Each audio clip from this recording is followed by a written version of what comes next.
Thank you, Steve. The next documentary we're going to do is the truth about Stephen and how he has been such an awesome host for the Real Truth About Cancer conference. Great guy. We're so impressed with him. Thank you, Stephen. Yes, thank you for this awesome conference and this venue to share the truth about cancer. So we are thrilled that we have 90 minutes to speak today. And normally we have 1 hour, and we have to squeeze rushing. all of what we have here, a bunch of slides into one presentation. So this is a real treat to have that extra half hour. Yeah, it is. It really is. This is our family. Our kiddos are at home right now in Nashville, but this is why we do what we do. It's because we are concerned for the future generations and the health of the future generations. And it really is a family mission for us. And Charlene, she wants to talk about a few of the books that we've written here. Yeah, and that lovely picture of our family. We know you can relate with your families. You do what you do. Once you learn how to be well, learn the truth about health, about cancer, you realize there's a system in place. We've got to change things together, and we've got to do it for our children and future generations. And if we don't, who will? So it's a real joy to be able to do this. We started back in, really 1996 with Dad. We were married in 95, but take you through the books. The Cancer Step Outside the Box, after a lot of suffering, that was our first work and really gift to the world. That was self-published in 2006. And then we did Monumental Myths. That's a great book. If you haven't read it, you really should. I was telling somebody about Monumental Myths today. Hey, Stephen, have you read Monumental Myths? You need to. Because if you haven't, I'm going to send it to you. I think that's one you'd enjoy. We've been lied to about a lot more than just health. We've been lied to about a lot of things. So it's an interesting book. But yeah, and with the truth, sometimes the truth is not what you want to hear. It's not what you believed in the past. It's not what you've been told. And sometimes we can even wrap ourselves so tightly around a lie that when someone comes to you with the truth, you get mad, right? So we've been places where Ty has presented the truth about the pink washing, and people would get, the run for the cures, the breast cancer thing. And when you tell the truth about that, these specific people left. In this book, Monumental Myths, there's so many different areas of truth that are shocking. And Ty and I have done the research one by one little area at a time. And there were times where my brain, I thought it's going to crack into a million pieces because it's so hard to realize these things have happened. One in particular, a lot of people think Planned Parenthood is really great, and they're looking out for the health of women. When in reality, if you look at the history and the foundation of Planned Parenthood, we see that the founder of Planned Parenthood was a Satanist. People don't like to hear that, but she was an open Satan worshiper, and she wanted all black people dead. She called them weeds. Some of our best friends are black people. That's an abomination. God created all men equally, right? But there's a lot more to it than that. And someone here in the audience just told us in New York, right here, that there was something passed to where you can now kill a live baby. A baby that's been born, you could put that baby on a table and get rid of that baby. That's news to me. I didn't know that just happened, but Planned Parenthood. yeah, and we won't dwell on Planned Parenthood much here, but Margaret Sanger didn't just hate black people, African Americans. She hated Jews. She hated any minorities, and believed that whites were supreme. She was very influential in the ideology of Adolf Hitler, by the way. But that's just one of the myths we cover. We're going to go to the There's next a lot, slide. so We you got a lot gotta of get other the that we book. could get bogged down on here, but we won't.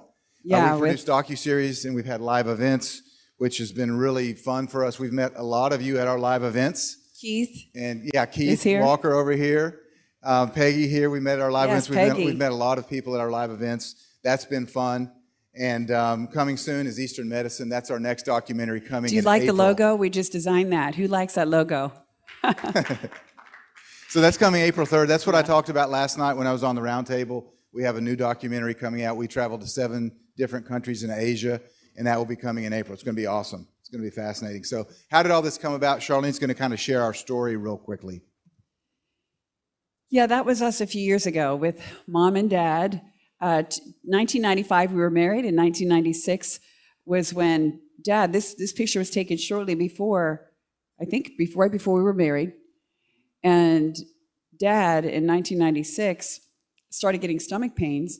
And so at that time, he got an extreme pain in his stomach. So we take him to the ER. And when we went to the ER, the doctors were back there. We thought it was gallstones or something like that.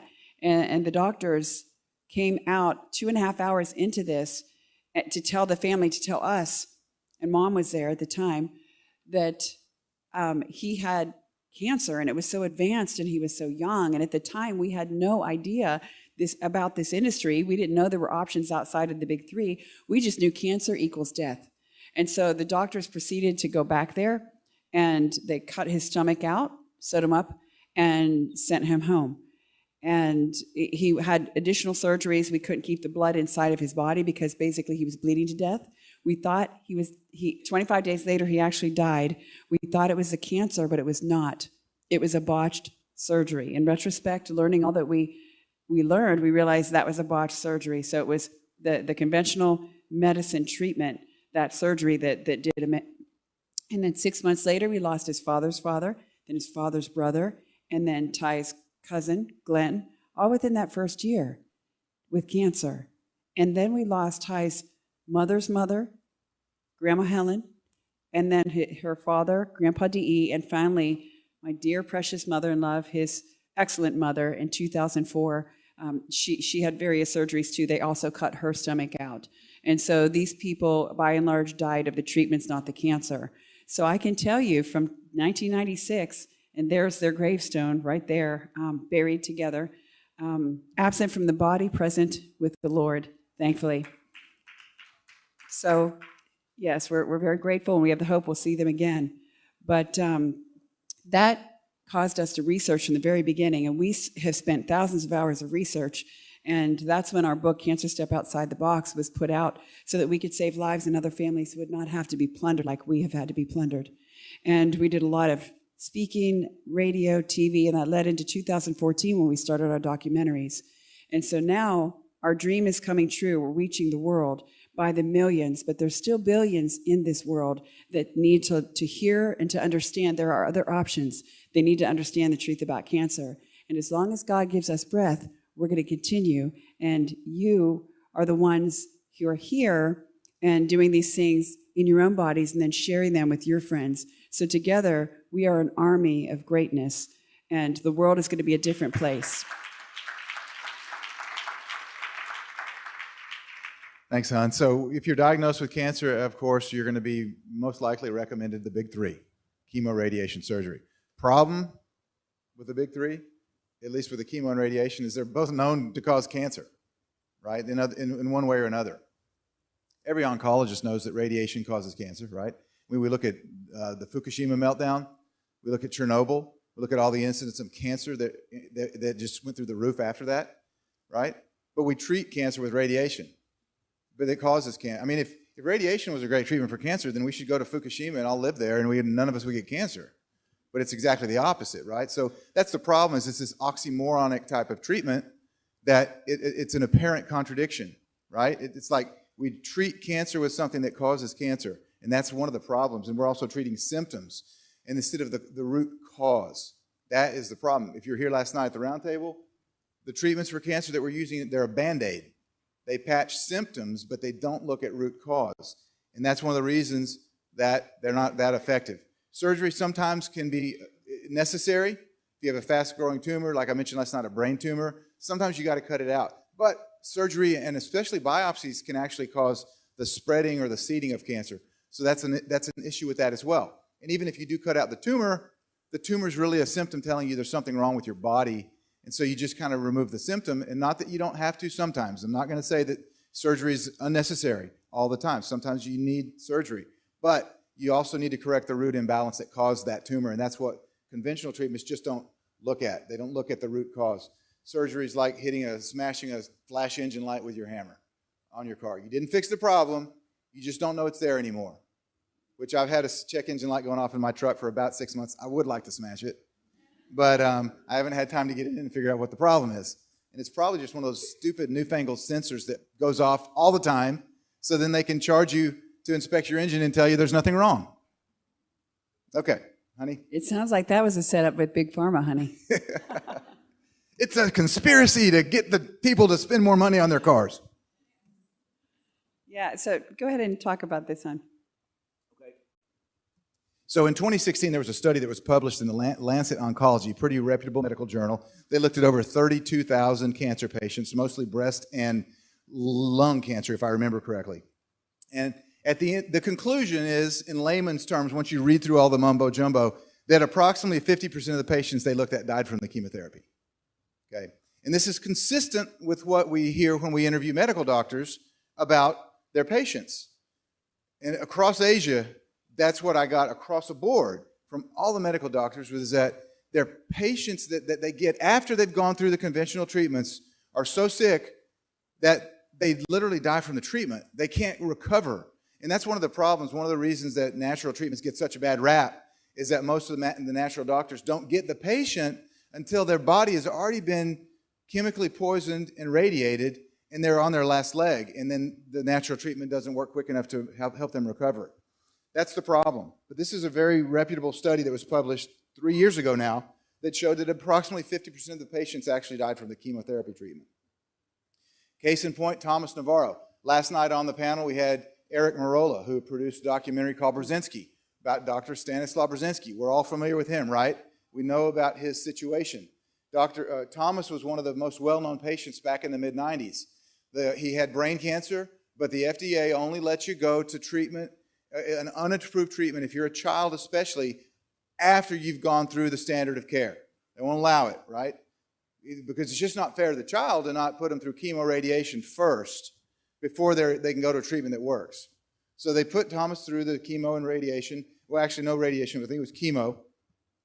Actual quote from the oncologist, according to Jim and Donna Navarro, Thomas's parents, was that he knew it wouldn't work.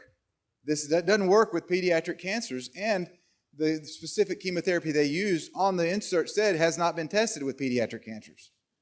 But they had to do it anyway. And yeah, it's terrible that as a parent, you know, we've got 4 children, they knew that they wanted to go to Brzezinski.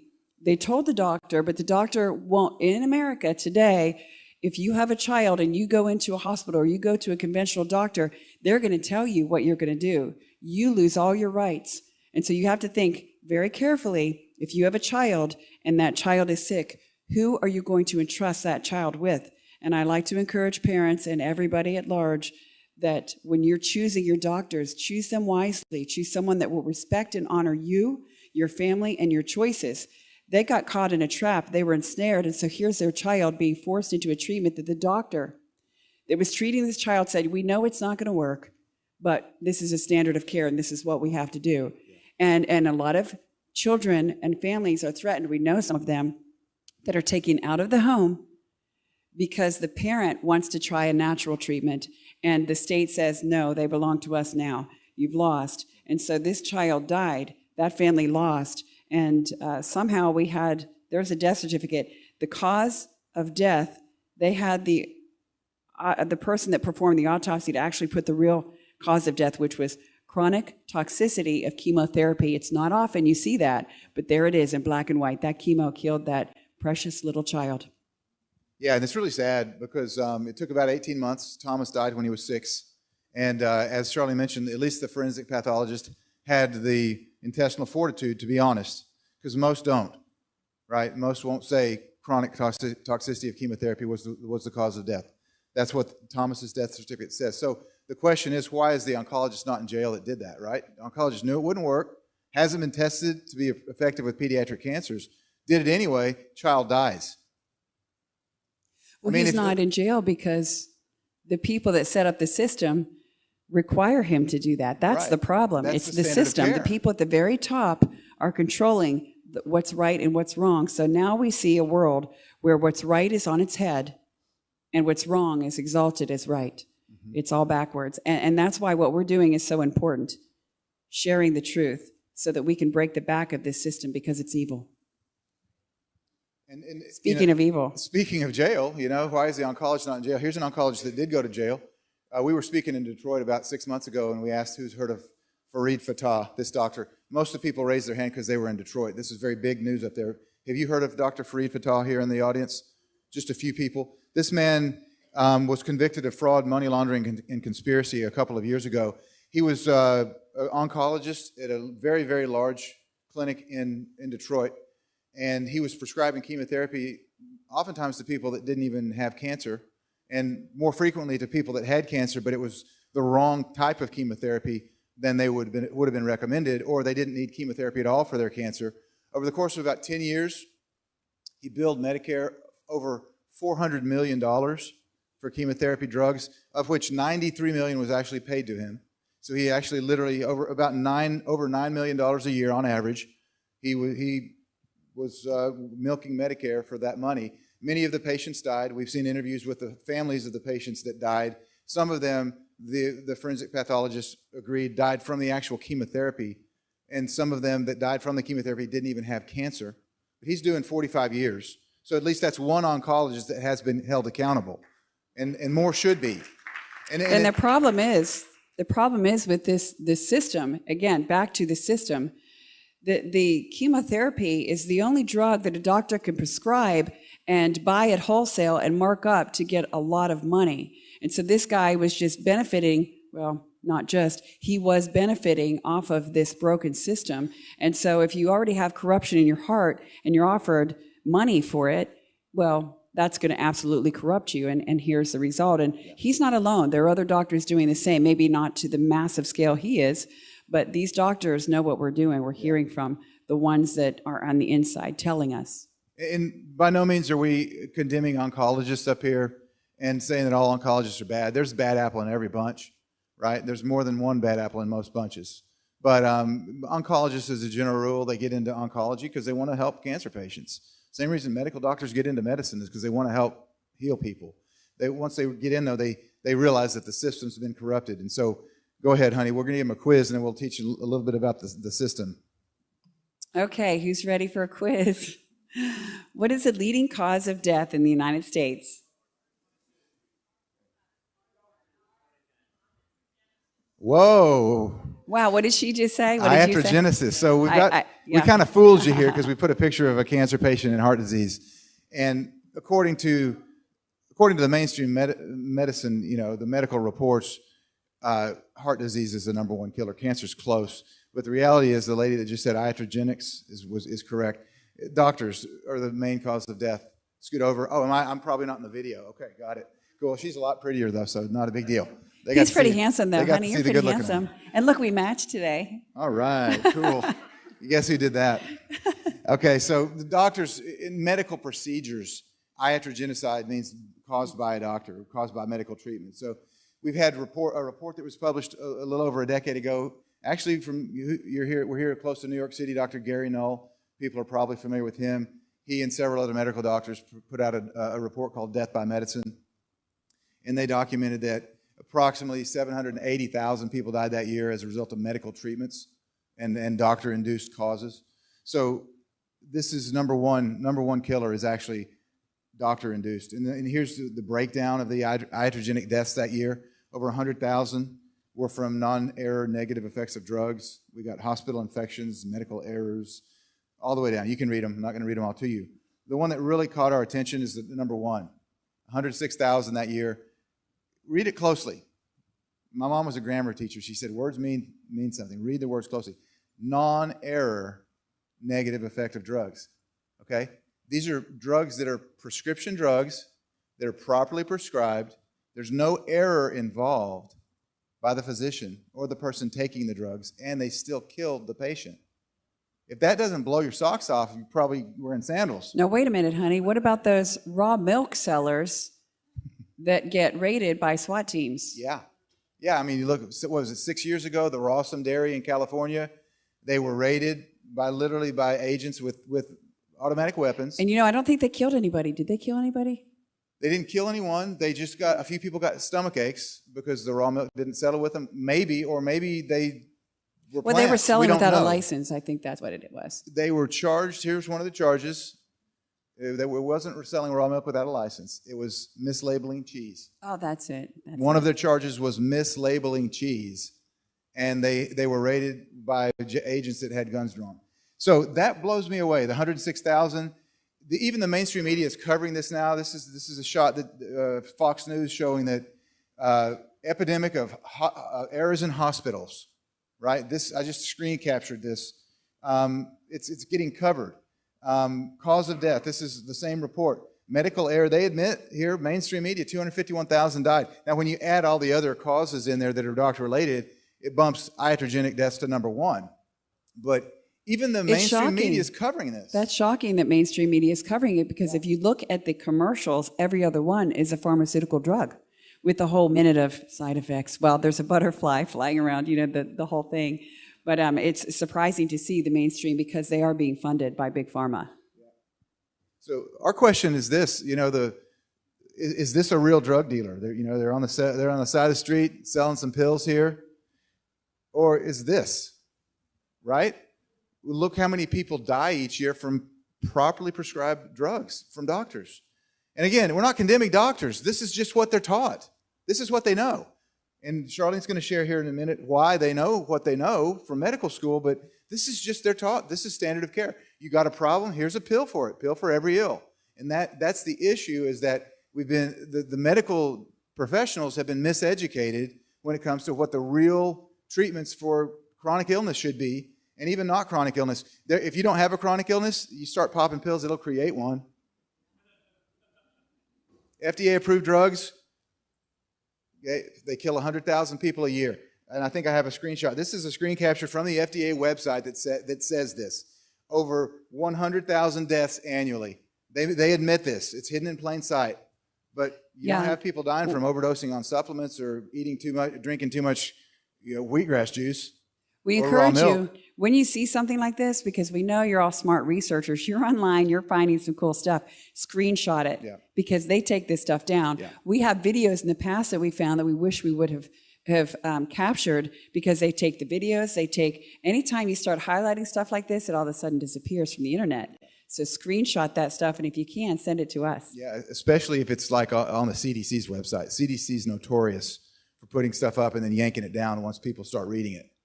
And they've done that a lot with a lot of vaccines. They've admitted to something and then they've taken it down. But thank God we've had people that will go in and screenshot it. And actually, you can go back to archives of the internet. People that know tech, you can go back and see what the internet looked like 6 months ago, a year ago. There's a record of everything. So, honey, that's what I'm going to do with our tech team. New assignment: archives. Start archiving. Search. Screenshot. But so with this overly focused medical system on drugs, now we have new conditions that are created by the drugs. So now we have OIC. Who has seen the commercials on TV for OIC, with Movantik being the new drug to prevent OIC? OIC standing for opioid-induced constipation, right? So opioids that's no joke, right? I mean, they're the most commonly addicted drug, the addictive drug in the United States, and they kill. People are dying from opioid overdoses all the time. So it's not really a joking matter at all. But when you take opioids, it constipates you almost immediately, because it paralyzes your colon, and it stops peristalsis, which is the contracting of your colon that gets rid of the waste. So this is like the most frequent symptom of opioid abuse, is that people can't have a bowel movement because they're constipated. So now we have a drug to treat opioid-induced constipation, and it's just interesting that when you look at the side effects, abdominal pain, diarrhea, nausea, flatulence, vomiting, headache. It's like, maybe I'd rather just stay constipated. I'm not sure I want the rest of the side effects. Well, it's shocking, honey, because we've got the opioids, and then they're giving you something in addition to help with the side effects of the opioids. And then there's something called cannabis that God gave us in the Garden of Eden to heal and to bless. And that plant has been demonized and categorized as a drug, which it's a plant, treating so many wonderful things in our bodies, or at least causing wonderful effects when damaging things are happening in our bodies, stopping seizures, helping cancers of various kinds. It's strong enough to make great paper. The Constitution and the Declaration of Independence were written on hemp, and our founders were growing hemp. They were required in Virginia to grow it. It was such a valuable crop. But here we are with this pharmaceutical drug, which doesn't even match the power of cannabis and pain relief. Yeah. And then we've got the side effects. So we've got another drug when we've got the answer right here in nature. Yeah. And we've ditched it. I've seen interviews, and by the way, what Charlene's saying as far as chronic pain is absolutely accurate. When you look at the effects that cannabis can have on chronic pain, it's way better than opioids. I've seen interviews with NFL football players that are like just in chronic pain. People don't understand it looks really, exciting out there, getting hit hard and knocking people down and helmet-to-helmet contact, but they don't realize that a lot of these guys are in chronic pain the rest of their life, and they can hardly walk, and they try opioids, and it just destroys them. But I've seen interviews with NFL players that have been retired, and they're using cannabis now. And they're like, man, I feel great. There's no side effects. It's really a miracle plant. But we're going to talk about cannabis here in a few minutes. So laughter's the best medicine, right? So we got to keep it light. So here's a guy getting arrested, and he asks a cop to take a selfie. Isn't that the generation we live in? It's like, get a picture of everything. So you take one on my phone as well. I think I know a few people that would be standing in that lineup asking for a selfie. There's lots of selfie taking here, but you got to keep it light, right? Laughter is good medicine. We know, based upon live blood analysis, that when you laugh, when you're happy, that your immune system goes to work. We can see it. We can measure it. Ty shared with me, and y'all have to Google this now. On the plane, I think I haven't laughed this hard in a long time. It was a video of Clouseau. I'll tell them about the video, but yeah, because this is the the first time she's seen it. Yeah, I've never seen the video, and I'll let him tell you. It was Inspector Clouseau. Who's familiar with the Pink Panther? I laughed so hard. Okay. I mean, it was hysterical. I was crying, laughing, and She was. and I did. While I was laughing, and when I was done, I was thinking, I just boosted my immune system big time. You do, and laughter does. And it was literally the hardest I've seen her laugh in a long time. But most times she just laughs at me. This time it was nice. It was at somebody else. No, I'm just kidding. But it was a scene in the Pink Panther movies with Inspector Clouseau where he has the full leg cast, and he's in the airplane. He tries to sit on the toilet in the airplane, and he has to stick his legs straight up in the air because we were in an airplane. And this he goes is upside why. down. It was Ty funny. was telling me about this because we were in the airplane. Yeah. If you've flown, I think probably most of us here have been on airplanes in tiny, teeny little cabin there to go to the bathroom, and the guy has a full cast on, so you just got to Google it. It's pretty funny. It was funny. Those of you that have seen Inspector Clouseau, there's nothing funnier. And that, by the way, one of the reasons I like that is that was my father's favorite comedy, is the Pink Panther series. So every time I see that, it makes me kind of think of Dad. So here's a question. Are there active suppression of natural cancer treatments in the United States? Or is that a conspiracy theory? Are natural treatments being actively suppressed? Because most of the time, if you see, the mainstream articles about it, it's like, hey, all these conspiracy theories say that there's these treatments being suppressed to cancer, but that's just not true. It's just a conspiracy theory, right? Well, where did the term conspiracy theorist originate? It actually originated after the Warren Commission was investigating the death of JFK, the assassination of JFK, and you had all these people that just didn't believe that Oswald did it or that he acted alone, that there had to have been a conspiracy. We won't go into it. It's in Monumental Myths, the magic bullet. It was literally... Yeah, look at that picture. That's so telling. She's climbing out of the car. Yeah. And, what was going on there. But afterwards, I just want to get into this just a little, hon. Go ahead. Afterwards, there's a picture called The Wink. Really telling picture. With LBJ standing there getting sworn in. She refused to change her clothes because she had blood. She wanted the world to see this is what just happened.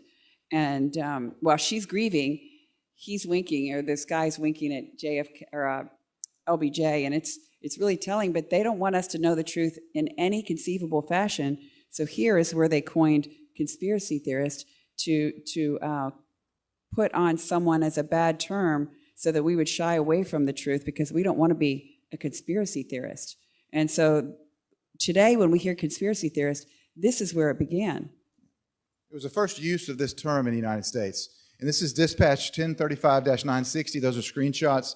And this is the CIA openly telling their agents to go out, and anybody that disagrees with the official story and that doesn't like the Warren Commission's findings that he acted alone, we're going to call them conspiracy theorists. What people don't realize is that there was the HSCA in the late 70s, the House Select Committee on Assassinations. And they got together and they examined all of the evidence, and they determined that there was an active conspiracy of the U.S. government to assassinate JFK. Okay? That was not ever publicized on any mainstream media outlet. It was not in newspapers, but you can go back and read. Just Google the HSCA in the late 70s. they determined there was a, quote, conspiracy to assassinate JFK and that the U.S. government was involved. You can read more about that in the book, and you can read more about that online, but it's not a conspiracy theory. It's a conspiracy fact. Now, all that conspiracy theorist is really is a label to dismiss a critical thinker. It's a label to dismiss critical thinking, and when you have a mind to want to know the truth, you research. It's to put a label on you so that people that aren't yet there will stay behind you and inside of their box so that they can continue to control those people. Conspiracy theorist is just a derogatory, like we have here, derogatory title used against you. Because I believe that every one of you here is a critical thinker, and you do understand. We understand what's going on behind the scenes, but as long as they can keep us under these titles and tabs, it's like, I've got a Mac, you've got all these tabs, we're on one of their tabs, and we've got a label, and you got to stay away from those people. And I've got family members that literally look at us like we are quacks, even though we're not doctors, and we're conspiracy theorists, we're crazy kooks, but they're still inside that box. And I know that we know that you have people like that in your life too. We just recommend that you just love them where they're at, continue to share when you can, don't bombard them. We've had many people that thought we were insane that today understand and thank us for loving them and being patient with them and continuing on this mission of truth. So don't ever wear that label or any like it. Yeah, I agree, hon. And the thing is, you got to share people the truth, and they will come around when it's time. Right? You can't force somebody to believe this because sometimes it's just too hard to wrap your mind around it. But eventually, people can, and so they come around during their own time. Our job is just to keep sharing. Honey, tell them when we first started learning some serious truth what you did to John Riesinger. It wasn't just him. It was just I just kind of went. Instead of just dripping information, I just turned on the fire hose, and just told them to open their mouth. And here comes everything from all the way back in the '60s till 9/11 or whatever. I mean, sharing all of this stuff that just doesn't make sense. These official stories that don't make sense, and they just were like, "This guy's completely nuts." And it was somebody that we respected. It needed to be dripped, right? You don't share all of that. You share a little bit, and that's what happened with us. Is we realized that we'd been lied to about health and cancer, and then once we accepted the fact that we'd been lied to about these huge things, then we could accept the fact that we've been lied to about other things. But it was a little bit at a time. It wasn't like all of a sudden we went to bed one night and we woke up and we're like, "Hey, we're going to write monumental myths." It took a lot of years, and so you have to share information with people slowly. And one of the things that really influences people when it comes to this quote term conspiracy theory is the Fitzgerald Report of 1953, because this was the United States Senate was investigating whether there was a conspiracy to suppress natural cancer treatments in 1953 in the United States. And their determination was that there was. Okay, so this is in the appendix to the Congressional Record, 1953. Bennett Fitzgerald was the reporter, and you can read this online. These are the conclusions that there was an active conspiracy in the United States to suppress natural cancer treatments. Specifically at that time, it was vitamin B17 or Laetrile. And the California report of 1953 was also addressing Laetrile, and this was two doctors, Garland and McDonald, were medical doctors in California, and they went into the research to determine if vitamin B17, which is apricot seeds, right? Apricot seeds, apple seeds contain this natural substance that kills cancer cells. They went into the literature to determine if it was effective. They published the California report of 1953 that said it is not effective at all at cancer. Doesn't help. It's just quackery, right? But that was their summary. And if you look at medical reports, you'll have a summation, kind of like the Cliffs Notes. Remember in high school we'd read the Cliffs Notes because you didn't want to read the whole book, but you wanted to act like you had, and the teacher could ask you questions and you could answer the major stuff, so it looked like you'd read the book, but you hadn't. Well, at least that's what I did. The California report of 1953 is a prime example. Their summary of the data showed that it was not effective, but when you got into the literature and their supporting documents, you found out that it is. But the summary for the doctors said that it wasn't. So the doctors would go to this California report, which was the definitive guide on Laetrile therapy at that time. Is it effective? And they read the summary report at the first page and said it's not.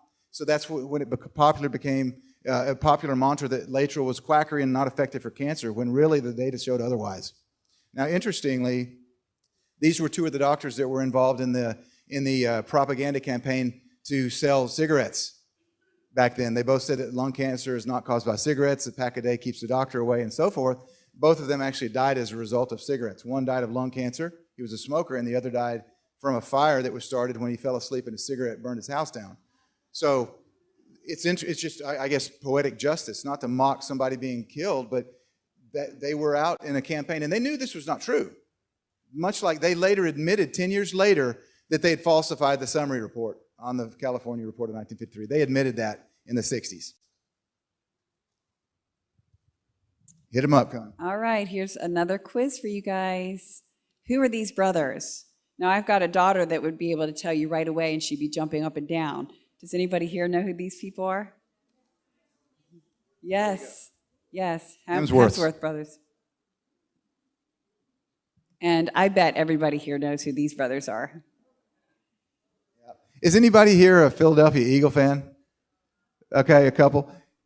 Prince, which one's on the left? Is that Harry or William? Yeah, Harry's on the left. Harry looks just like Carson Wentz, who's the quarterback for the Eagles, by the way. I just had to throw that in. All right. Okay, so who are these brothers? Because these brothers are probably more influential in your life than any other pair of brothers in the history of the United States. And I bet nobody, maybe a couple people know who they are. Does anybody know who these brothers are? Who are they? Nope. No. Anybody here know?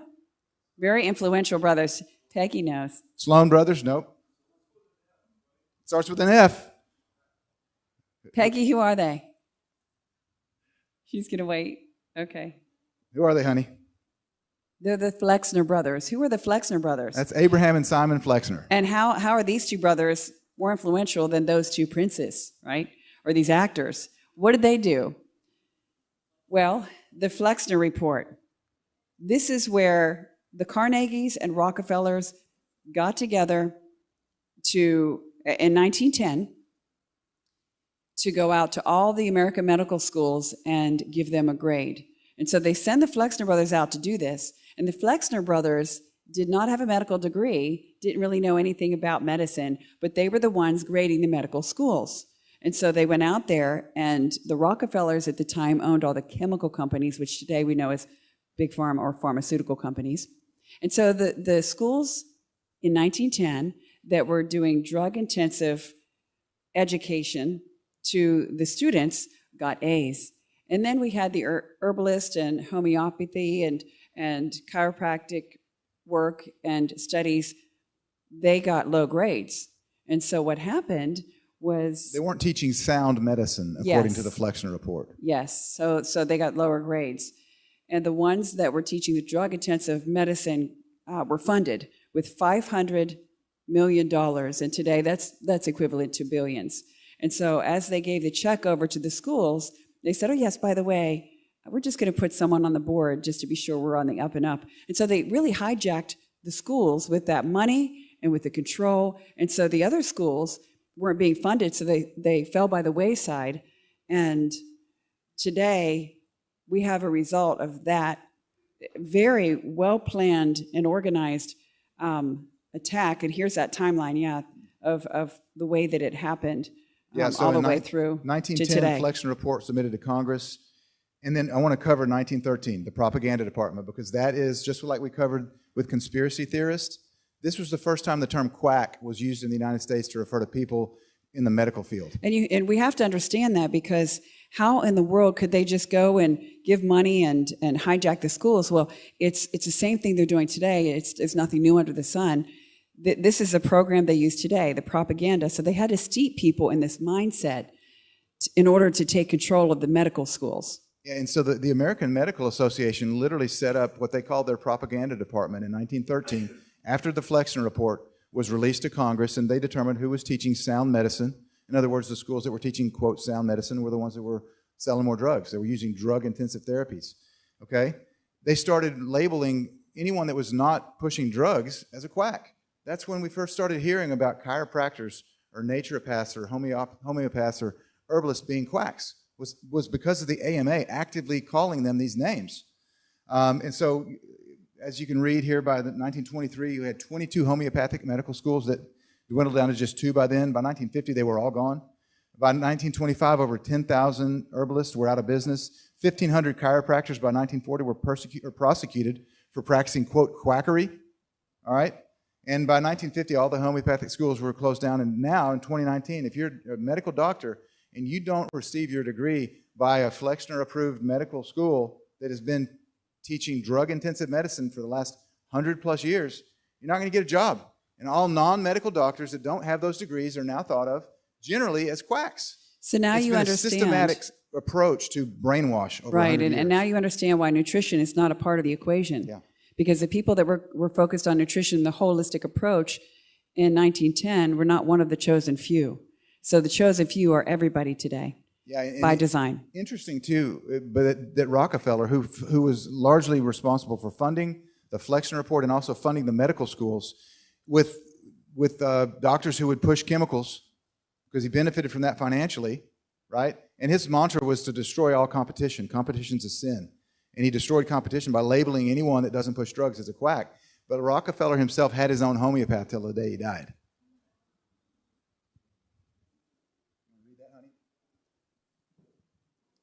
Sure. Let thy food be thy medicine. The doctor of the future will no longer treat the human frame with drugs, but rather will cure and prevent disease with nutrition. That's something we've lost, but we're getting it back thanks to you and a lot of you on the panel last night. Yeah, I mean, everybody's heard of this quote from Hippocrates, right? And here's an interesting thing about the food pyramid 40 years ago. It looked pretty decent. There's some things in there we probably would disagree with, but it looked like a pretty wholesome food pyramid 40 years ago. I remember in school, going through grade school and learning the food pyramid. I mean, they taught this. And the food pyramid today kind of looks like this. And so, you know, one of the things that we really try to stand for is to eat more real food, right? Too often, and we were talking about some ladies about this before the lecture today, too often you get people that are in their group of what you should eat, and it's almost like their religion. And if you don't eat according to their religion, you're not doing it right. When the reality is we're all individuals, and what might be a good diet for me may not work quite as well for Charlene or for you. And what works for you may not work quite as well for me because we're individuals. But we try to have a common ground that we can all agree on. And that's we should eat more real food, eat more organic food, don't eat genetically modified foods, and don't eat packaged foods. And I think we have a lot more that we can agree on than all of this inner fighting and bickering amongst the groups in the natural health realm, that if you don't follow my diet, then you're going to go to hell. It's like, why would you make your diet into a religion? Accept the fact that there are many different diets, and many of them are healthy, and many of them might work better for you than for somebody else, and try to be unified instead of causing all this division within natural medicine, which is the people on the other side are just laughing all the way to the bank because we're fighting ourselves instead of trying to, hold hands and fight against them. And that's really what our goal is just to try to find common ground, to eat more real food and natural food and stay away from GMOs. Yeah, and just to add what Ty is saying, last night when he was asked, and the panel was asked, what treatment would you recommend? Of course, I knew he would say Gonzalez. That's such a powerful treatment. But one thing about that treatment, on top of the enzyme protocol, eating away the protein coating on the outside of that cancer cell so that the immune system, it would light up to the immune system and it would come and attack. And it really is a quite effective treatment. But one thing Gonzalez did was he treated each person as an individual. And so he individualized those diets accordingly. Some of them needed meat. Others did not. So it's Big Pharma's approach to medicine is everybody's the same. Everybody gets chemotherapy. Everybody gets radiation, and if it's at the remotest possibility, surgery, they do that too, and then give them additional drugs. That's what everybody does. The doctors treat everybody the same. But God did not create us like he created cattle or little birds. We all are so different, so unique in our talents, our abilities, and inside of our bodies. Our bodies are a little bit different. So we each respond well to whatever uniquely works with our blood type. We all have different blood types, right? So we all need different diets. The commonality of all of the diets, though, is clean, GMO-free, organic. If God made it, it's good. If man took it and altered it and cooked it up and fried it up and destroyed it and added chemicals and pesticides and they took it in a lab and they genetically modified it, that stuff is not good. Let's run from that stuff. And let's put those people out of business with our dollar bills. Share with your friends. Don't buy anything genetically modified in the store. Our dollar will make a difference because that's what they worship. And that's what we need to take out of the equation so they'll stop trying to force feed us that poison. Yeah. And if you see the choices that are available today compared to 10 years ago, you can tell that it's working. Because 10 years ago, you go to a normal grocery store, you didn't find anything organic. Now, we live down in Nashville. We can go to our local Kroger, and there is a huge organic section, almost as big as what you used to see in Whole Foods 10 years ago. So money does talk. Speak with your dollar. Buy things that are organic, non-GMO, and they'll continue to produce more of those things. Because the big companies like Monsanto, they're most of the people working there, they're not evil people. Some of the people at the top maybe it's pretty evil people. I don't know. I don't know them personally, but as an organization, they're going to provide you with the goods that you buy. So if you tell them you don't want GMOs, that you want organic, even companies like that are going to start producing more organic food. It's all about the bottom line for them. They're publicly traded companies. They want a return on their shareholders. And if they can sell more organic food and they realize you're going to buy it, they'll provide it. So speak with your dollars. And here's just some kind of a funny little thing compared to 1980. 40 years ago almost. It's what's happened, right? I mean, it's amazing how little computers are now and how flat the screens are and how big we are. And it's amazing, too, how much time we spend on the computer. I think that was mentioned last night on the panel. Yeah. I think that in America that we still have Monsanto doing what they do. We still have genetically modified food here. Other countries have said no. They're not allowed to even have their presence in the country. They've kicked them out completely, or at the very least label it. Here we're still, now they're turning into bio, what is a new label? There's a new label for the genetically modified food that they're talking about putting out there that we won't see GMO anymore. So now we're going to have to re-educate people if that happens. So the problem here, on top of everything that we've been discussing, is that computer screen. Back in 1980, we weren't living in front of our computer screens. So as long as they keep us busy looking at entertainment, looking at our phones, scrolling through Facebook, and I know how that is. I'll get on Facebook and I get caught up. It's like, what am I doing? I don't have a lot of time for that, so I don't do that a lot. But when you get on there, it's like a snare, a trap. The younger generation, they're Snapchatting. I mean, they can't even think beyond 2 seconds because you got to do a new snap. I don't even really understand Snapchat, but it's keeping people busy on what does not matter so that the powers that be can continue to drip down this poison and control us, because the ruling class must remain. You check the education system out, you'll check that out too. The ruling class, they want to maintain the power and the money. And so we're being dripped with poison. A lot of it comes through a mind-numbing machine, our phones, the computers. So it's all interlinked. And speaking about computers, one of the worst things you can do if you're working an office job is sit all day. It's horrible for your health. Absolutely horrible for your health. If you have to be on a computer, which I'm on all day, I've got they make now desks now that you can push them up and you can stand. You should be standing all day. If you're sitting all day, it is detrimental to your health. Because never in the history of the world have 90+% of the people working been sitting stagnant, not moving for 8, 10, 12 hours at a time. Absolutely terrible for your health. If you're at a desk, get a Veridesk or another brand that will go up and you can stand and you can be moving around. And like when I'm on conference calls or whatever, I'll have my headphones on. I'll have my trampoline behind the desk. I can be rebounding. I'll have my dumbbells. I'm lifting weights or whatever, moving.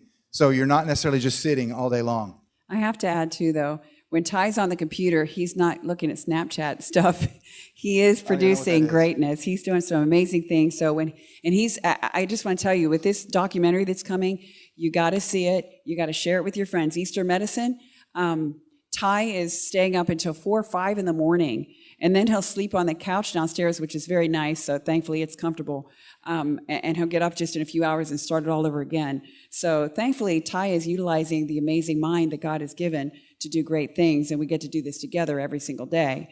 Just for a short period of time, though, that's not healthy to do that for a long period of time. Yeah, it's leading into the documentary, and we're pretty balanced. Although I'm working just as many hours, but not into the wee hours of the morning. Yeah, she does work all the time. But and one of the things we cover in Asia is Ayurveda, right? And then this is an Ayurvedic proverb: when diet is wrong, medicine is of no use. When diet is correct, medicine is of no need. It's really true, right? Let food be thy medicine. So we were talking about hemp, cannabis. Charlene mentioned it earlier. This is not a devil's weed. This is a miracle plant. It's got a lot of healing properties. Our bodies are equipped with an endocannabinoid system that is ready to receive the cannabinoids that are contained in cannabis. Okay, there's different cannabinoids. The two most well-known are CBD and THC. That stands for cannabidiol and delta-9 tetrahydrocannabinol. The THC is the psychoactive component that will get you high if you smoke it. But there's 40-plus other cannabinoids that don't have any psychoactive effect. And so when this plant is demonized as being the devil's weed, they're looking at one use of people that smoke it. And there's thousands and tens of thousands of other uses for the plant, of which Charlene mentioned before. The founding fathers, right? They all grew it. You've got George Washington, Thomas Jefferson, the Declaration of Independence, the Constitution. The first Model T was actually built on hemp, to run on hemp gasoline. And on it goes. You think about this plant. This is a plant. When it was growing in nature, naturally, the reason they call it weed is because it grows like a weed. Weeds are these things that are all over the place. I remember being a little kid. The adults thought dandelions were terrible. They were weeds. Dandelions have great medicinal properties in them, and they do grow everywhere. Plantain is another thing. Great for liver detox. Yes, plantain is another awesome thing. Great for bee stings. Yes, you chew it up, activate it, put it on your bee stings and wasp stings, which we do. But we thought that they were weeds. They're not. The things that we really need, it's like God sprinkled abundantly in nature. And cannabis was all over the place, everywhere. And today we've taken it out of America and other countries too, and we're missing one of the greatest gifts as a result. And there's a lot of grassroots efforts, as you all know, to bring that plant back. Yeah, absolutely true. And why is it illegal, right? Why is hemp illegal? It's becoming more legalized now. Not necessarily. In several states, the high THC cannabis is legal for recreational and medicinal purposes, but most states still, you can get CBD, which is non-psychoactive, but you can't get the whole plant with the THC, which is where a lot of medicinal benefits are. You can't get it. Why? Why is it so restricted? It's not because it's dangerous. It's not because it's a gateway drug. It's because it was competing with the pharmaceutical industry and the paper industry in the 1930s. And that's essentially why it was made illegal, is because it was very competitive with the paper industry. Randolph Hearst, who was, he owned paper out in San Francisco, owned millions of acres of timber. People don't realize that you can get more paper from 1 acre of hemp than from 10 acres of trees. So if you're an environmentalist and you want to save the trees, which I think we should, why not grow hemp and use that for paper instead of cutting down 1 acre of hemp, 10 acres of trees? But it was competing with him. And right now we have a paper shortage, and I talked to our director of ops the other day. We're coming out with our products, the books with the Easter medicine, then we're going to release my cookbook after that. And we're talking about prices are going up because paper, we're at a shortage. And I'm thinking, why can't we just grow hemp? Because for every acre of trees, or every 10 acres of trees, you could do 1 acre of hemp. And hemp is so abundant and it grows so fast and it takes a long time to grow these trees.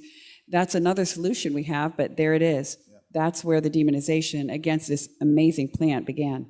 And I see a lot of you taking snapshots of the slide. I'm not going to read through the whole thing, but it was competing with the pharma, competing with paper, and chemicals from DuPont had recently been patented, right? And so they were starting to produce plastics from oil and from coal and synthetics like nylon and Dacron and so forth. Hemp competed against all of these industries. So they didn't really make it illegal. What they did is they put a stamp tax on it to where in order to grow it, you had to pay for a stamp. And they made the price of the stamp so expensive nobody could afford it. So they effectively made it illegal in 1937. Now here's what's interesting. Harry Anslinger, who was the head of the Federal Bureau of Narcotics and Dangerous Drugs, which later became the DEA.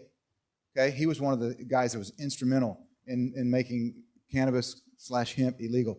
And the reason that we call it cannabis or hemp and not marijuana is that marijuana was never a term that was used in the American vernacular until the DEA, or the Federal Bureau of Narcotics and Dangerous Drugs, introduced it.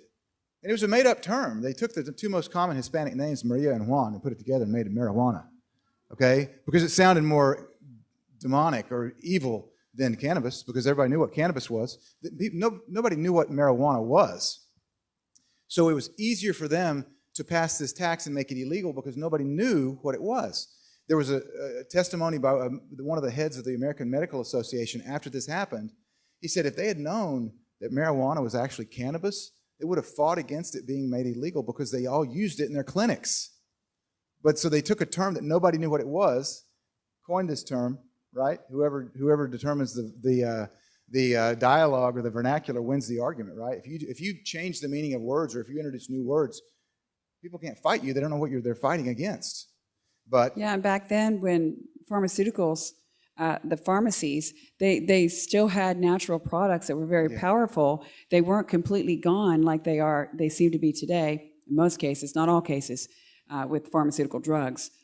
There are compounding pharmacies that are giving natural, tailor-made supplementations and things like that. But back then, before this was totally taken away from us, most of the tinctures that treated different ailments at the pharmacy, the base of it was cannabis oil. I mean, it was in everything because the medical establishment knew the power and they used it. They've lost that power through losing the information, but we're bringing it back. Yeah, and you're right. Absolutely, it was in all the pharmacies. Cannabis-based oils were everywhere before 1937. But what they did is they had this propaganda campaign. Who's ever seen Reefer Madness? A lot of you have. Impressive. Wow. Yeah, I just watched it for the first time about a year ago. It's kind of actually funny. It's an old black and white movie. If it's not so sad that it was used to brainwash people, but in Reefer Madness, they show people smoking marijuana and then they become rapists and axe murderers and just all these violent things, which nobody that's ever smoked marijuana believes that, because that's not what it does to you. It makes you very passive. It makes you tired and relaxed. But it doesn't turn people into killers. But that was the propaganda campaign. Now, here's what's interesting is that Anslinger, who was instrumental in making it illegal, had said, he was one of the main ones that said, hey, if we let this marijuana continue, we're gonna have a generation of axe murderers and rapists. It makes you so aggressive. It's the most violent. He said it was one of the most violent inducing drugs that man knew or had ever known. Later, though, if you remember the McCarthy trials in the 50s, right? McCarthyism, the communism, and all that. Anslinger was interviewed at that time, and they were talking about giving cannabis to the troops overseas, providing it to them for pain relief and also for relaxation purposes. And he said, this is a quote from him, "Marijuana will pacify you so much that the soldiers won't want to fight." So, same plant, 20 years apart. In the 1930s, it made you an axe murderer and a rapist, and in the 50s, it made you such a pacifist you won't want to fight. It can't be both, right? But well, again, if you're a politician, it can, honey. He was a politician. Right? It depended upon the crowd. Depends upon the crowd he's talking to as to what his, quote, truth is. But and here's one of the things that's interesting, and people don't realize this, that it was a very racist campaign that was organized by the federal government to make people afraid of this plant. And these are quotes by Anslinger. There are 100,000 total marijuana smokers in the U.S., and most of them are Negroes, Hispanics, and Filipinos and entertainers. Their satanic music, jazz, and swing result from marijuana use. This marijuana causes white women to seek sexual relations with Negroes. You believe that? If you do that today, you're going to get thrown out of town and then beat up, right? But this was the main guy that was instrumental in making marijuana illegal. He said, reefer makes darkies think they're as good as white men. Wow. There seems to be a common thread. The people that are taking away good things from us and the architects of this system are so depraved and so black in their hearts, it's shocking. This is a common thread. Right there, as shocking as that is the common thread that's woven throughout all of these evil campaigns against us. The ones doing it have black hearts. And then I love this. Jesus, I gave them the plant, the most useful plant, and they made it illegal.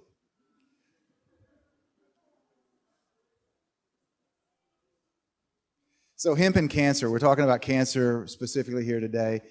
It's probably the most researched natural substance, plant, herb, whatever you want to call it. Turmeric's right up there with it, but not as many studies, but that show that this is effective at reversing cancer. Okay. The first study that was done on cannabis and cancer was in 1974 at the University of Virginia Medical College. Now, the DEA commissioned this study, and what they wanted to do was they wanted to learn that cannabis caused cancer. That's what they wanted, because that would be, recently, President Nixon had declared a war on drugs in 1971. And now you had this war on, not only war on drugs, but then, I'm sorry, rewind. Nixon had declared the war on cancer in 1971. And now they were going to declare this war on cannabis, which eventually became this war on drugs. Remember Just Say No, Nancy Reagan in the 80s? So this was going to fit perfectly into their scheme to keep marijuana illegal and to fit into the war on cancer that Nixon had just declared. This is something that causes cancer. This is another reason to keep marijuana illegal. Well, unfortunately for the DEA, the determination of this study was that it was effective at reversing 3 types of cancer. THC specifically, which is a psychoactive component in cannabis. So what they do? They released it to the world and said, hey, we have a cure for cancer. Did they do that? Right? No, they didn't. They buried the study. Didn't want to release the findings. They did not want people to know that they could reverse these 3 types of cancer, which is lung, breast, and leukemia, with cannabis. You think that you would want to bring that cure to the world, and we're adverse to really saying cure, but that amazing plant that helps the body to heal to the world. But these people, that's a different set of people with a different mindset, and again, that black heart. So here's just one example of many people that have sent us pictures over the years or used cannabis for cancer. This is a man that had, I think, melanoma, late stage. Don't you love that smile? Look at him. So, I mean, the testimonials are everywhere, people that have used cannabis oil. Here's some of the studies, right? And we just put these screenshots up here because we want you to see there's medical studies. Now, these are reputable medical journals, the oncology journal. They're on PubMed. You can go out and read these studies. But this shows that the cannabinoids and working with your endocannabinoid system heal your body, right? Then we're not saying that anything, quote, cures cancer. There are substances that work with your body to fuel it so that it does the healing. Your body heals, right? You're just providing it with something that helps it heal. And cannabis is one of those substances. And we see that it's effective at reversing breast, colon, prostate, skin, uterine, pancreatic, thyroid, cervical, and biliary tract cancer. It's a lot of different types of cancers that it's been researched. We're talking in the thousands of studies now. And at reputable places like Harvard, we've looked at Japan, lots of studies in Japan and Sweden on cannabis. We've got studies to prove that cannabis is an effective treatment for cancer. Again, not a cure, but it works with your body and the endocannabinoid system to help you heal. The government position on hemp is the classic Orwellian doublespeak. 1984. Brianna just actually read that book. It's a good one.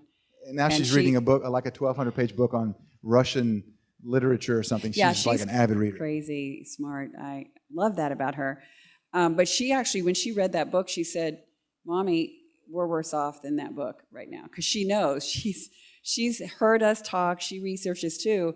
But here we have war is peace, freedom is slavery, ignorance is strength. They've redefined all of the terms. And we actually have people that are following it like little lambs to their slaughter. They're so easily deceived. And that's why what we're doing is, because once that light bulb goes off, people then can start thinking and realizing, wait a minute, I've been lied to. And that's what we have to do. We have to replicate that by the billions. And again, as Charlene just mentioned, this is classic doublespeak, right? Because we're told by the government and by many medical doctors still that there's no medicinal benefits of cannabis. That's the official position of the DEA.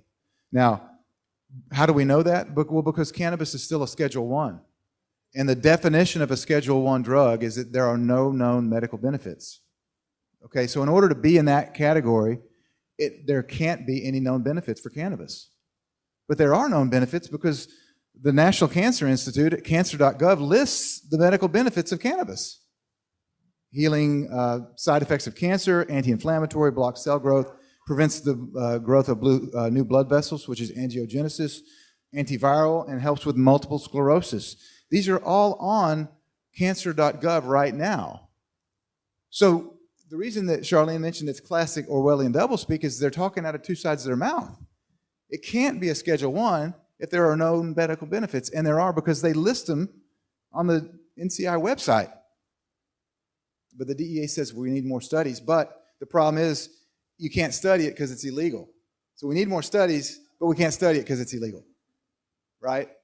So they hamstring the researchers in many states. Now, there are states where you can study it now, and I'm thankful for that. You know, and I mean, I've heard people say, oh, it's like, you know, California and Colorado, they've legalized recreational marijuana now. They're just all going down now because of that. Actually, that's not what the surveys and the studies are showing now. Since that's happened, less abuse of the drugs is going on, less smoking by teenagers, and more people have access to medicine. And so that's not at all what's happening in those states. Yeah, basically, if you legalize these things, the problem we have goes away. We've done the research. The CIA is actually connected to a lot of the biggest drug rings in the world. They control the drugs. So it's illegal for us to have access while they're controlling this. It's just a big control grid. The deeper you go into this stuff, the more shocking it is. But then you can back out and say, yeah, it all makes sense once you see all of the components of the whole picture. Yeah, and I have to, she just mentioned the CIA bringing in the drugs. I have to spend 1 minute here to corroborate that, because that's not just a theory. If you look at, you can go read about this. It's called Dark Alliance. There was a reporter named Gary Webb in the 1990s. Gary Webb was a reporter for the San Jose Mercury News. He broke a story called Dark Alliance, which showed that the CIA was responsible for bringing in the drugs from South Central America, specifically the Nicaraguan Contras, to fund the war down there, because the government wouldn't fund it. So the CIA was bringing in the drugs to fund the Nicaraguans, Contras, bringing in crack cocaine into South Central LA and distributing it to the Crips and the Bloods. He documented this. He had interviews with DEA agents, with CIA agents, with other federal agents, and local law enforcement. Okay? It's not a theory. It's a fact. And they killed him. He committed suicide by shooting himself twice in the head. Okay? I'm not kidding. Okay? He died after he released that report. So it's not a theory. The CIA brought him in. He interviewed the CIA scientist that actually developed crack cocaine. So just out of curiosity, who here has heard of all that about the CIA and drugs? Quite a few. Quite a few. You're quite the crowd. Wow. Y'all are educated. Pretty cool. So here's the interesting thing, too, about cannabis. DEA says it's not medicinal. But the HHS, Department of Health and Human Services, holds a patent on the medicinal uses of cannabis. You can't make this stuff up. So here's a little boy named Hawk, and his mother, Katie. They lived in Georgia, in the Atlanta area. He's epileptic, couldn't have access to cannabis in Georgia. They had to move to Colorado to get access. Apparently he's doing great with his epilepsy. He had 300 plus seizures a day, and it knocked him out, down to maybe 1 or 2 seizures. Yeah, looking at this picture of the mother and the child, there was an interview Ty and I saw that was a mother, and it was a whole show around cannabis. That's a hot topic now. So news stations and shows and 60 Minutes and that kind of stuff, they're covering it. So I don't know if you know this, but recently, I think it's recently, Virginia is now allowing people in Virginia to import cannabis, but you can't grow it, you can't sell it there, but you can import it. So they're importing it from Colorado, maybe in some cases California. And so there was one woman, she was a mother, that she got this cannabis shipped in for her child, treating this child for some kind of disease, and it was very successful. And so she was also a government employee.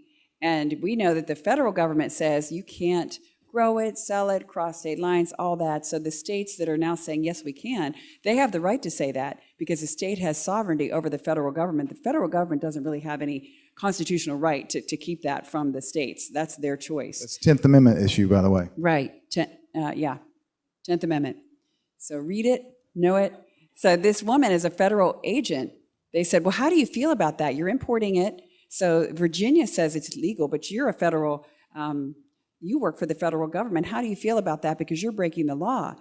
And she said, well, you know, if I have to choose between the life of my child and a man-made law that will kill her, I'm going to choose my child's life. And that's what we're talking about here, the life of our children. Yeah.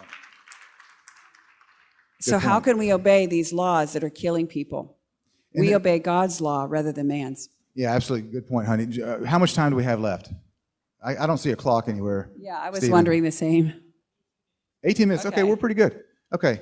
And maybe we can have a few minutes. I don't know how much we have left. We got a lot here. more, so let's roll. Okay. And then we'll hopefully have a few minutes for questions. Yeah. So, okay, good point though, honey. Yeah, it's if man's law stops you from saving a life, it's not a just law.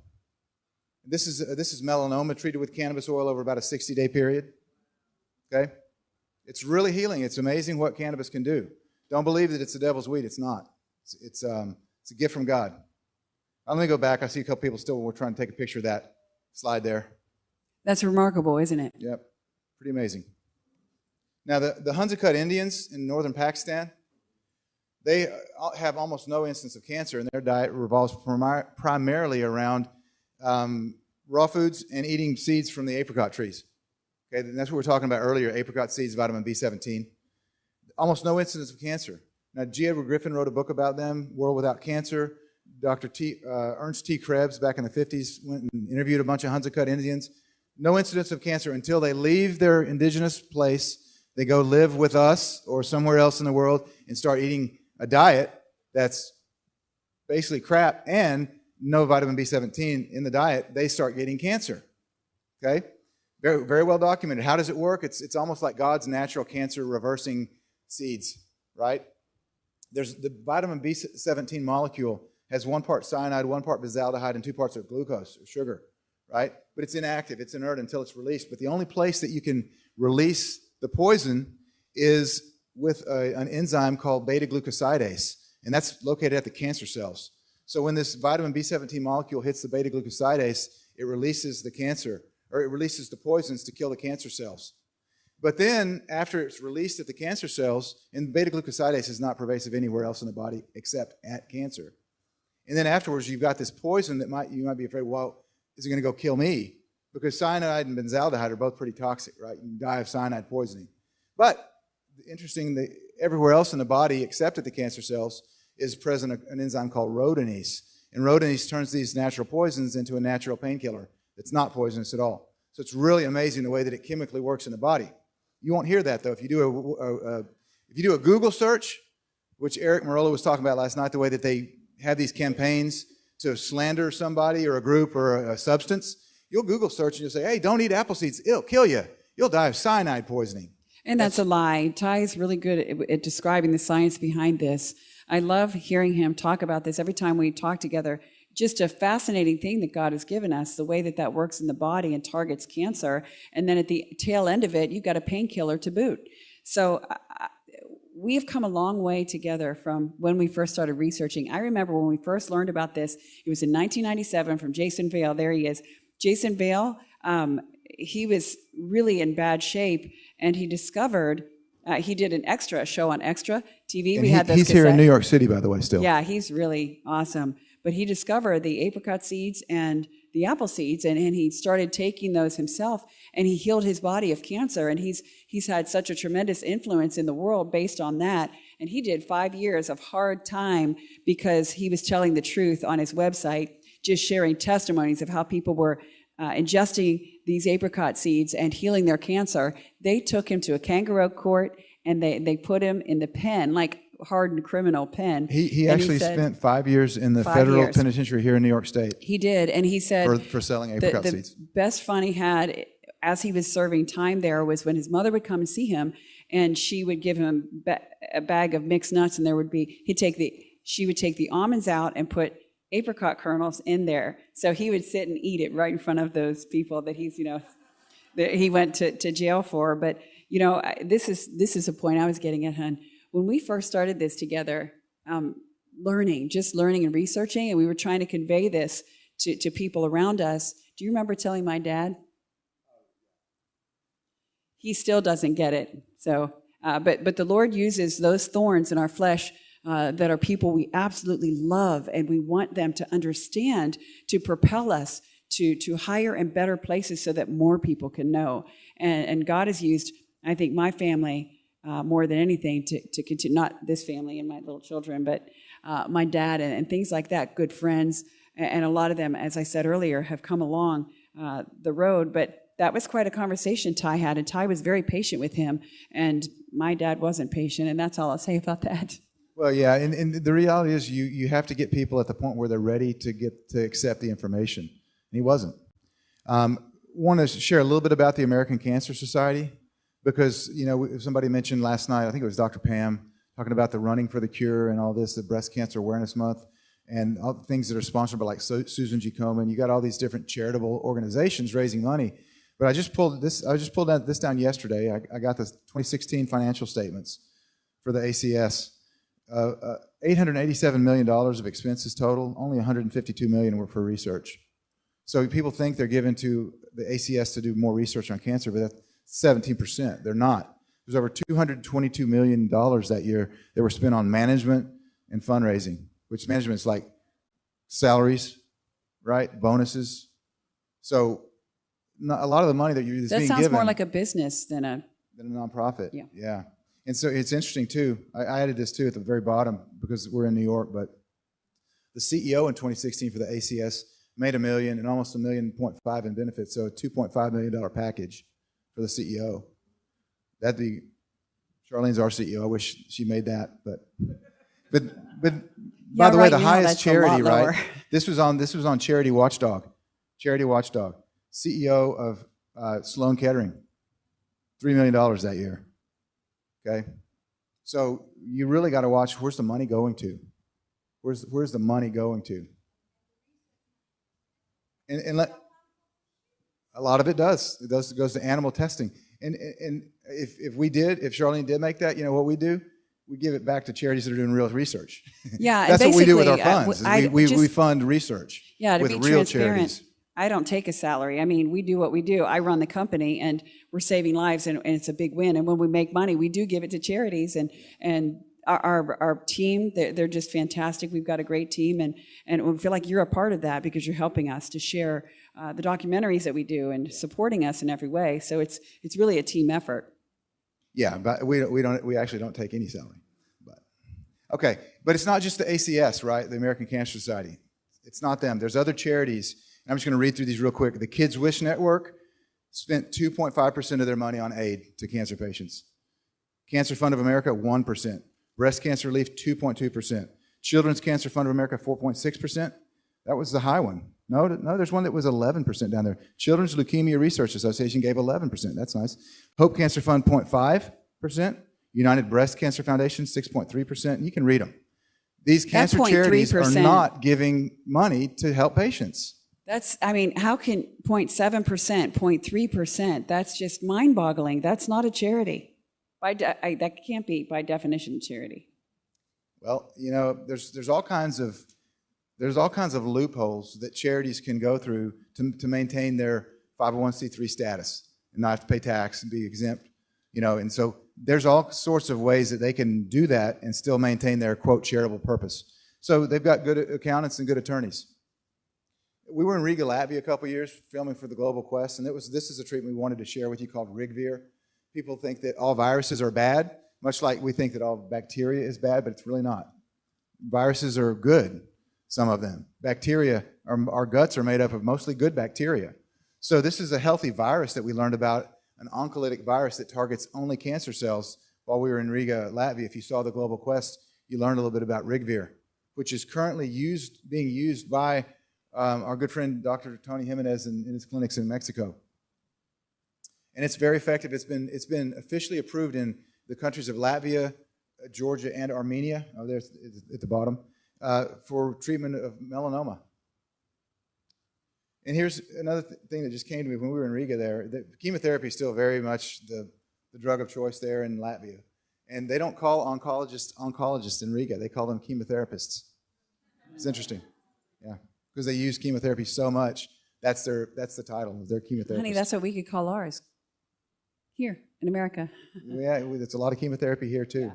But be aware of FDA knockoffs. The FDA has approved a couple of viral therapies for cancer here in the United States.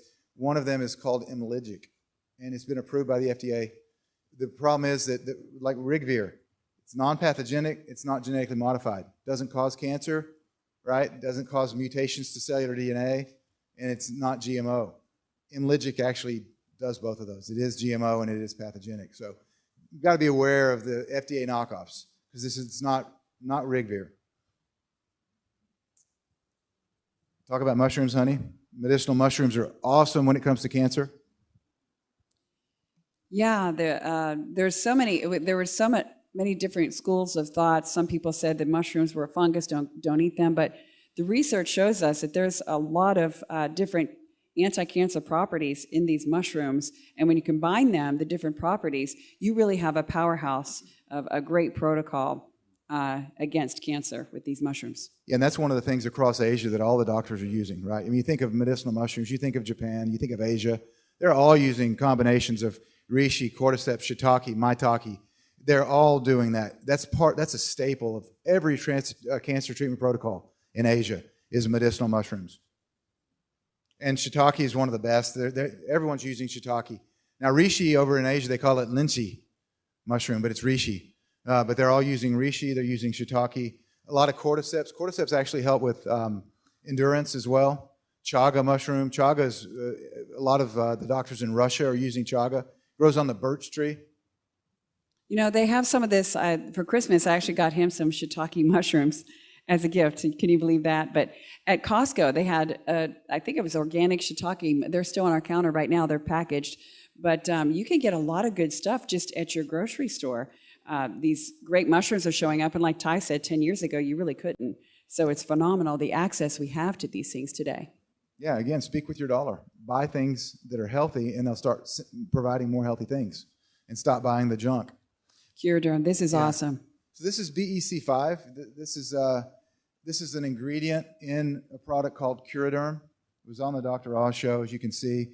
It's very effective for treating basal cell and squamous cell carcinomas. It's just a little lotion that you rub on. BEC5 is the extract. It was discovered by Bill Edward Chom, BEC. And we actually had Dr. Chom spoke at our conference in Dallas. Keith, you remember Dr. Chom? He was on the stage in Dallas there a couple years ago. Yeah, I had such a hard time reading his bio. There were words that nobody knew what they were. That's why I gave him to you, He's brilliant. Honey. Yeah, thanks, son. But yeah, he's a brilliant guy, and he discovered this substance that's found in devil's apple down in Australia. It's also found in eggplant, and it's selectively toxic to cancer cells. Over 80,000 people he has effectively treated for skin cancer in Australia. He's done some phase 3 clinical trials as well. Had a 78% success rate with it. So if you have a non-invasive type of skin cancer, can't get cannabis oil, this is great. And believe it or not, I just ordered this online on Walmart. Walmart carries it now. Walmart, do you believe that? Walmart. And Ty has used it successfully on various spots on his face. It's been amazing because we did a black salve on Ty. He had specifically something on the back of his neck, and we just put that black salve with a Band-Aid. At that time, it was Canzima. And with Bloodroot, it would pull out that growth, whether it was cancerous or not. You had something there, it would pull it out. And it would take just the whole flesh out.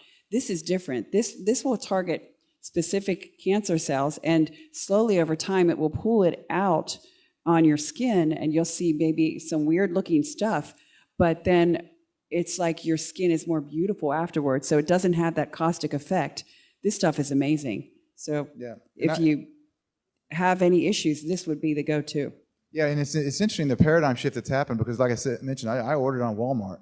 They delivered it, and it came along with a little book that shows how effective it is at treating cancer. So we're making a difference. Even the big box stores are realizing people want this stuff. Interesting. But there's Bill at our conference a couple of years ago. And this is a man named Jeff Ebert. He's a friend of ours in San Diego that sent us this picture. He had a squamous cell underneath his eye.